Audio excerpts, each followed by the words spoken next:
we're going to watch Jonathan Hunt at the board meeting, and he's going to lay out the awfulness of Mr. Kelsey. But let's consider the case. Let's consider the case of Doug Kelsey. Let's take an objective look at this. Kelsey was fired. Okay, he was fired from his last job at TransLink. And what was the controversy at TransLink? It was all this executive culture raking in huge amounts of money and not really serving the public. And people fell for that, and he was one of the people that fell. He was fired. Okay, there's, mainstream media pussyfoots around and says he was a scapegoat or something. But let's explain the public transportation industrial complex. Did you happen to remember listening to the headhunter that the sock puppets hired to get the next director? The entire headhunter group is made up of public transportation executives. There's no citizen representatives on that headhunter company. And they probably gave them $1 million, because that's how they do things at Trimet, to find nobody. It was a fraud. And I remember it just like it was yesterday when they did the same thing with McFarland, exactly the same thing. Mainstream media did nothing, because the mainstream media in Portland doesn't exist. It's like this with government. That's called one-party rule for decades. And it's infiltrated the media, the government, the business. It's all fused. You're not going to get any kind of investigations into Trimet. Joe Rose had one decent investigation, and that was the secret pay raise in 2012. When McFarland cut services, raised fares, cut health insurance, cut the retirees, but he hid himself a nice little raise and all of his henchmen. Joe Rose did a story on that. Joe Rose doesn't talk to me anymore, by the way. Not that I give a shit, because I don't. But that's a little sidelight. But there's no investigations of Trimet management culture. All you see is this bus driver's a bad bus driver story in the mainstream media. So McFarland handpicked his clone. We don't know why McFarland picked Kelsey. We have no idea why. But that was his handpicked clone. He decided who was going to replace him. And he had 2 years to train Kelsey on what they wanted. Now, what they want at Trimet executive management level has nothing to do with what riders want or employees want. We know this for sure because the relationships with the union are still in the shitter. They have no interest in making better relationships with the union. As soon as they signed the new contract, they started fucking with the union members immediately, leaving them stranded on the side of the road, and other assorted things, taking away the child care. Immediately they signed the thing, and then they fucked them again. So we know that Kelsey is just going to be a clone of McFarland. That was the whole intention all along, is to follow the agenda. And we know the agenda doesn't serve the drivers, the mechanics, the union employees, nor the riders. And how do we know it doesn't serve the riders? We know that because statistically people don't ride Trimet. The ridership is 10 to 12% of the public. It's like nothing, okay? Nothing. And the ridership has been flat since McFarland took over. Nobody's riding it. Nobody wants to ride it. It's unreliable. Okay, I listen to it. They don't cover this shit in the mainstream media that I'm covering on Twitter, but we the small group of us that watch this, know what's really going on here. So Kelsey's coming in because they want to make sure the tax farm money, which Trimet is a tax farm, and it's owned by the elites of Portland, just like every tax farm in the country is owned by the elites. And they want to make sure those tax funds keep getting funneled to the appropriate people. Now, people say, that's Al, he's crazy, he's out of his mind. I have crazy conspiracy theories. Well, yes, that's correct, I do, because I think it is a conspiracy. And I really believe that these things are conspiratorial completely. And the pawns in this game are the union employees and the riders, are just pawns in this game. These elitists that run Trimet, that fake board they have there, are just there to rubber stamp the agenda which has been taught to Kelsey by McFarland. Okay, and that's capital projects must keep getting this money. They must keep gentrifying Portland. Read the Strong Towns article on the subject. It's called What's the Matter with Portland by Strong Towns. Google it, you'll see exactly what's the matter with Portland. But we people, you know, the dissent, we have no way to get our word out. We're completely ignored, not only by Trimet, but by the mainstream media. I remember when we won the class action lawsuit, McFarland never even brought it up at the board. And when Shirley brought it up, the board went, oh yeah, they won't mention my name over there. I'm persona non grata. And it's okay with me. I don't give a shit. Anyway, let's listen to John and attempt to keep it within this. Before we even start, they're going to give him 3 minutes. You know, that tells you everything you need to know. Here's your 3 minutes. You're just another member of the public. The public we don't give a shit about. We don't give a shit about you. They give the vice president of the union 3 minutes. Look, it's so disrespectful. Do I need to go on? And I don't care whether you don't like John Hunt and all of this internal bickering that goes on at the union. They are disrespecting your union vice president, okay?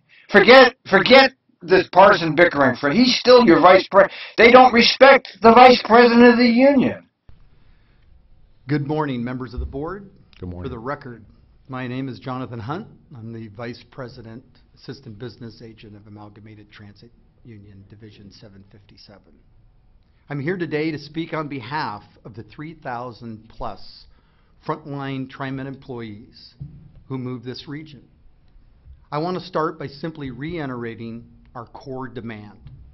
Do not appoint Doug Kelsey as the next general manager of this agency. Selecting Doug Kelsey to lead Trimet would be a clear choice. The broken status quo. The fact, as we learn more about Mr. Kelsey's vision for transit in this region, our opposition to his selection has only grown. In the meeting with community advocates 2 weeks ago, Doug shared his vision for transit and his role in it. He said, and I quote, "I focus on real estate and IT." Oh, and we have no reason to disbelieve John. I'm sure he's right. See, Kelsey is announcing that he's a property development executive, just like Hanson, just like McFarland. It's all about gentrifying Portland. It's all about making money for developers. It's all about these interests have ironclad control of the Trimet system. And he announced it to the Opal and to the union. He's not going to back down. They don't have to back down. They're in control, and the rest of us are out. Funny, I thought we were talking about running a transit agency here. He describes his vision for security on transit that sounds a whole lot like a police state. He talks about his excitement that Trimet could partner with Uber and Lyft, even as these companies clog our roads with private vehicles. And he couldn't contain his glee as he talked about automating his workforce out of existence. This is part and parcel of what we have come to expect. Over the last few years, Trimet has demonstrated its absolute lack of vision for transit in our region, specifically when it comes to increasing ridership. Community groups like Opal and Bus Riders Unite, not to mention the union representing your frontline workers, have pushed you time and time again to do better. And you've responded by cutting us out of the loop. We demand democracy, not top-down corporate bureaucracy. Workers and riders know that transit is not working in this region. We have seen no material improvement in safety, even as Trimet fritters away public dollars. Bus and MAX operators are being punched, kicked, and spit on, verbally harassed, and otherwise assaulted every day. Ridership has even fallen as Portland's population is booming, to the point where as many folks commute on bike during rush hour as they ride the bus. And this company has become so overinvested in light rail projects and the dollars that it generates for management property developer buddies that our bus system is suffering. I'll wrap up. Okay, you heard the little timer. See, we don't even need to hear Jonathan to see the disrespect of these board members to the vice president. You don't have to like John. I don't care whether you do or not. They disrespect him. They disrespect the union. They don't, it's profound. It's important to understand where you are working. Okay, these people that are in charge of your agency do not respect you. And you need to get that through your goddamn head. And I'm not saying don't work at Trimet, because good paying jobs don't grow on trees. The only place you can get a good paying job these days is government. Isn't that interesting? The free market has failed, but if you get a government job, you can actually get a livable wage and, benefits. Not like the benefits that we used to get. You get standard benefits now, which means all your retirement money goes into the stock market, which is owned by the banks, by the way. And the stock market's 100% fraud, but we won't get into that. The fact that the timer goes off, I take it as a personal insult that this is how the board treats my. I'm a dues-paying member by choice. I'm a retiree. And I pay the dues. And I paid them when Bruce was a president, and I pay them when Shirley's a president, and I'll pay them whoever gets the next presidency, because I believe in unions. I believe in unions. And even though we have all this partisan bickering going on, if you don't have a union, you're going to be screwed. All right? It's just that simple. And they don't respect him. And when I heard the timer go off, that's all you need to know. What do you need? You don't need to know anything else. These people don't respect you. But maybe we are being unfair. After all, Doug doesn't appear to know a whole lot about what actually happens at Trimet. Just a month ago, we sat in front of you to share our concerns about issues like lift operators being denied bathroom breaks, lack of preventive maintenance on MAX vehicles, and sick operators being stranded on the side of the road due to the company's policy of denying those operators road relief.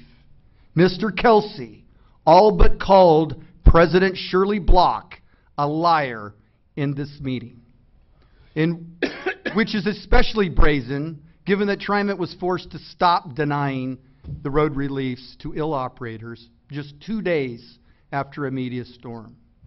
And in last month's board meeting, he admitted... Yeah, that media storm that he's referring to, I want to shout out to...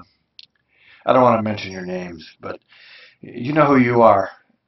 This was on the private Facebook group. There was a gentleman who started a rescue group for Trimet operators that were stranded, and I pumped it. And this was a great action by Trimet operators themselves, and you guys should be proud of yourself. I was very proud of the Trimet op. I've been involved in debates lately. Unfortunately, some of the people I like and respect have been having some problems with operators, and I've been dragged into this, and I didn't want to be dragged into any of that, but I was, and it's a tough situation for me to be in, because I know what happens to drivers at Trimet. They're ground into dust. They're treated so badly, they become, what would be the word? They're conditioned to think that the public is their enemy, and that creates all of this problems that's going on here. It's not your fault. It's the complex. The industrial complex actually creates situations where operators are put in a position to have to be against the riders. And it's just the brutality of the industrial complex. And it's not just Trimet, it's the entire country that does this. Yeah, anyway, back to John. He has never read the 2012 Secretary of State audit of Trimet's operation. So as the Chief Operating Officer, Doug Kelsey, has shown that he's absolutely ignorant about the company's actual operation, and now we want to give him a promotion, which I can only describe as yet another case of mediocre manager progressive flailing upward.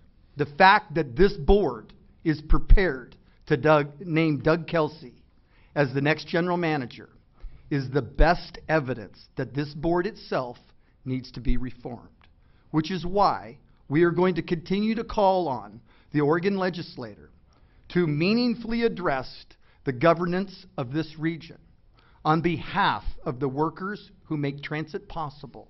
I urge you to take this opportunity to do the right thing. Heed the community in front of you today. Reject Doug Kelsey. Start the process over again in an authentic, transparent way.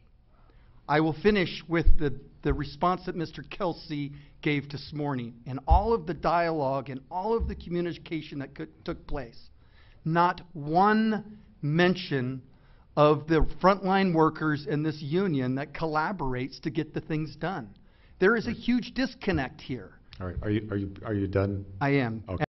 And there you have Bruce Warner, career technocrat. He spent his whole life as a city manager, gets $10,000 a month, public pension, taxpayer-funded pension, plus Social Security. I'm sure he gets the maximum. So he's getting, what, $18,000 a month, taxpayer dollars. That's Bruce Warner cutting off Jonathan. Are you done, Jonathan? Are you done? You know, it's a serious situation. You have a board of directors that has no interest in the workers, has no interest in the community. They're going to do what they're going to do, and that means they're going to gentrify Portland. They're going to put all that money to capital projects. The only power we citizens, you vote no. Vote no on these motherfuckers, man. I'll give the credit to the Oregon legislators who put in their HB 217. No light rail, you motherfuckers in Portland. Okay, you credit the Republicans. I don't like Republicans. Okay, I don't like them. But thank God for them. Okay, I don't like them, but thank God. Because without them, man, these Democrats would kill us. These Democrats will tax us until we fucking have nothing. All right, you need both of these parties are morally bankrupt. You can't. I don't vote Democrat or Republican. I never vote for Democrats or Republicans ever, because I know they're bankrupt parties. They're not going to help you. I don't know. I'm sorry. End of rant. Look, Jonathan spoke the truth. Trimet is not on your side. They don't give a fuck what you think. They're not going to help you. They have their cash. This guy that was fired, he's not even an American citizen. He's a goddamn Canadian. They hired a goddamn immigrant, okay? I guess that's perfectly Trimet. You know, they like to pretend that they're fucking progressive. Like, Trimet's a progressive city. Oh, we're a sanctuary city, but it's okay to go out and send your goon squads to bust as many poor Portlanders for fare evasion as you can. I mean, the hypocrisy in Portland is just unbelievable. Okay, really. I've never experienced such hypocrisy as I've seen in the Portland political process.